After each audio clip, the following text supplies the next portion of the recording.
We who wrestle with God, perceptions of the divine. What I got from this is you're taking those stories and saying, let's look at these differently than what your typical clergy might have used these stories for in the past. I want to relate these in a way that people can use them and say, what does this say to me about what I need to do in this day and time when everything seems to be getting questioned? Everything seems to be challenging the identification of man and society and all. You say, well, wait a minute. Yeah. Let's find some constants. Let's go back and look at what has held across centuries and centuries and see if those lessons hold, and they seem to hold. Well, one way of contemplating the fact of the biblical stories, let's say, is to understand that those are the stories that have survived for millennia. There's a reason for that. Stories are only remembered insofar as they retain their relevance. Well, those are the stories that have retained their relevance and have compelled people to remember them for, we don't know how many thousands of years. In the oldest stories, it could be 25,000 years. It's a very, very long time.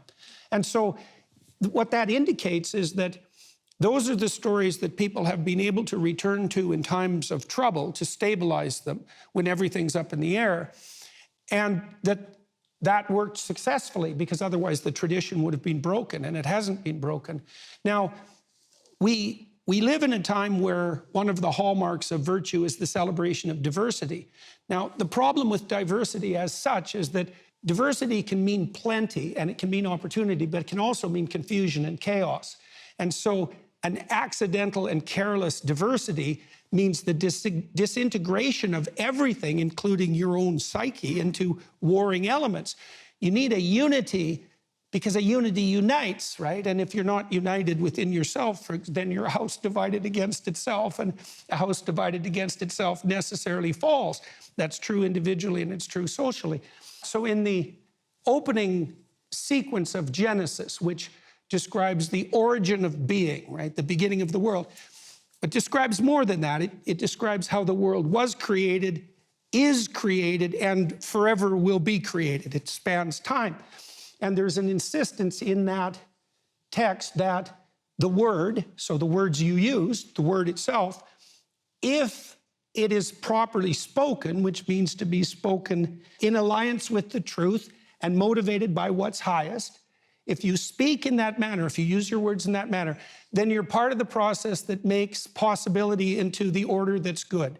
Now, you know that deeply, because you know that if you operate within your family and you tell your children and your wife or your husband the truth, then if you have the courage to do that, then you have the possibility of setting things straight and establishing a firm foundation. Well, that's part of the manner in which you reflect the image of God. The idea is that human beings are reflections of the image of God. That's what makes us valuable. Well, why?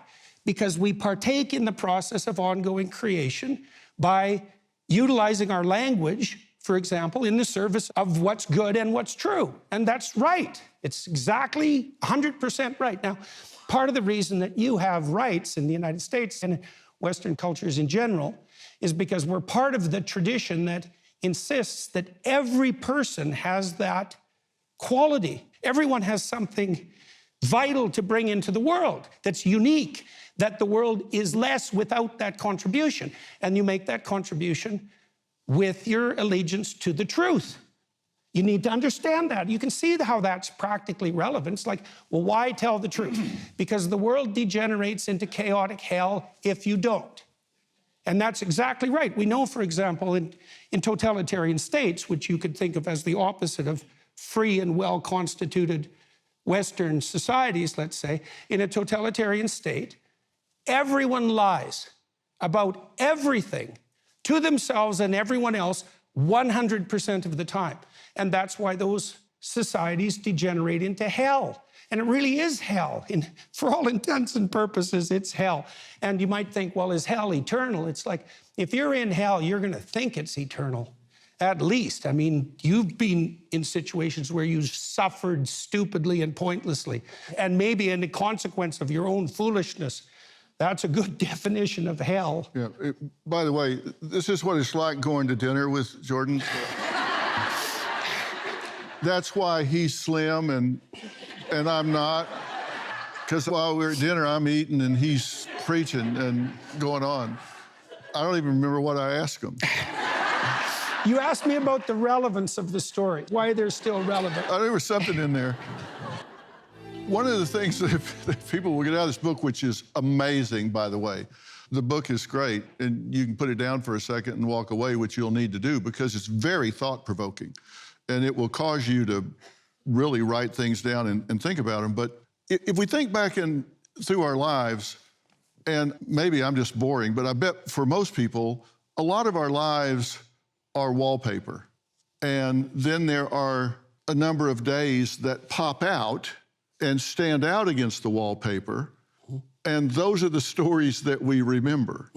And that's the same way you're talking about here. There are stories that you've identified that have this commonality to them, that this relatability to them, that you think will really challenge people to evaluate where they are and how they're spending their lives. Here you go. Well, the pop-out idea is dead on the money. So I'll give you an example of how that relates to these biblical stories. There are important times in your life where something of significance has occurred. So we tell stories about the important episodes of our life because they make themselves manifest to us as significant, and they'll capture the interest of other people. So there's something there that matters deeply. That's what happens to Moses in the desert when he encounters the burning bush. So Moses is just going about his business as a shepherd. He's run away from Egypt at that point, despite being an aristocrat, and he's taken on a relatively lowly life, although an adult life, as a shepherd, a guardian of the vulnerable, a protector against predators. It's a hard job being a shepherd. He has to be out on his own, taking care of himself and his flock. He's married and he's got some responsibility, but he's an ordinary person at this point, and he's out in the desert and he's near a mountain because enlightenment occurs near a mountain, and he sees something that glimmers to him and beckons. Okay, this happens to all of us, as you're doing your ordinary things and something captures your attention or your imagination. The question is, what is that? Now, you can ignore that. Maybe you'd ignore that if you wanted to stay with the wallpaper. You want to stay in your rut. Or you could go off the beaten path and you could investigate. And that's what Moses does. And he sees this tree that's burning. That's a symbol of life itself, because a tree is alive. A tree is a symbol of life. And everything alive metabolizes, and that's a kind of flame. And if you see something intensely alive, which is what you see when you see someone you love, let's say, it's on fire. And so that's what Moses sees. He sees deep into the nature of what compels us, and he goes and investigates. As he gets closer, he starts to understand that he's on sacred ground. See, what captures your interest and pulls you out of your rut, that is a manifestation of the sacred. This is by definition. And if you investigate what compels you and calls to you, you go deeper into it. And that's what happens to Moses. He takes off his shoes, and that signifies his willingness to change his identity, because shoes are emblematic of identity, like Cinderella's shoes, for example, or the witch's shoes in The Wizard of Oz. And so he starts to deeply investigate this thing that's called to him, and what happens? The divine itself speaks to him and says, I'm the ground of being that's revealing itself to you. And if you continue this pursuit, you will change by necessity into the leader that you should be. And Moses allows that to happen, despite the fact that he knows he's not a good speaker. He has all sorts of flaws, and God basically says, I don't care about your flaws. That you can't use them as an excuse. If you pursue what compels you, it will transform you, and you have to make the best of a bad lot. And that's your responsibility, and you have to figure out how to do that despite your flaws. Moses communes with this calling, this thing that attracts him, that's not wallpaper, that's memorable. And God says, the mere fact that you've had this experience will allow you to speak the words that people will respond to. Because Moses says, well, I'm going to go talk to the Pharaohs and my people, the Israelites. Why are they going to listen to me? And the answer to that is, if you pursue what compels you forward and you discuss it truthfully, people will listen, because you speak then with the voice of authority.